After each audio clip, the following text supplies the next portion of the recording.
I'm Kitt Byrne. My BAFTA Breakthrough project was Gibbon Beyond the Trees, and I was a game and level artist.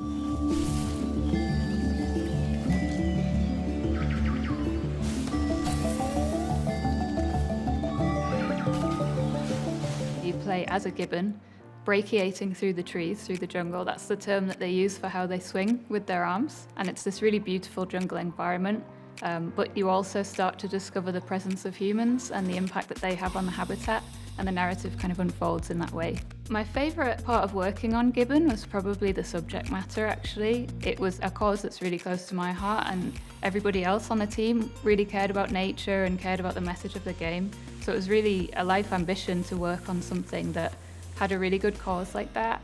The subject matter was quite upsetting at times. When I was researching about the gibbons, when you learn about what happens to them with the poaching and having their land taken away. And even in the last playthrough of the game, right before we released it, to check everything was good, I played right the way through the story and I still cried at the end, even after I'd worked on it for nearly 2 years. When the game actually came out, we got some really, really nice reviews.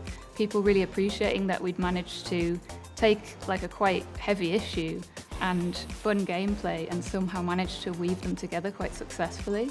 I grew up in the Northeast. I didn't really know anybody who had a creative job at all. It wasn't until I got to university and I started to learn a bit more about the industry and understand that there was a chance that I might be able to do that. At that point, my heart was set on it. So even though I've taken a bit of a winding route to get here, it was always my dream job to be a game artist. It feels really surreal to be picked as a breakthrough, to be recognised by BAFTA. I had imposter syndrome for a long time, so to have such a respectable organisation look at my work and say this is good quality has been like life-changing. This is going to be a highlight of my career, absolutely.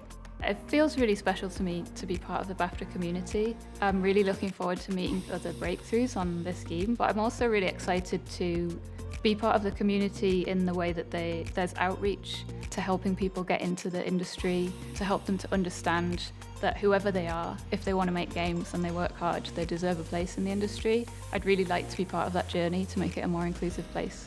I've always had this quite lofty ambition about games having the power to really foster empathy and understanding between people. As a medium, you can become so immersed in the journey of somebody else or learn about a topic that really you wouldn't be able to understand in that same way as if you'd played a game about it. So really, I just hope to work on more games in the future that help people to understand each other better and just do good for the world, games for good. It is quite a lofty kind of noble thing, but that's ultimately my goal with working in the industry.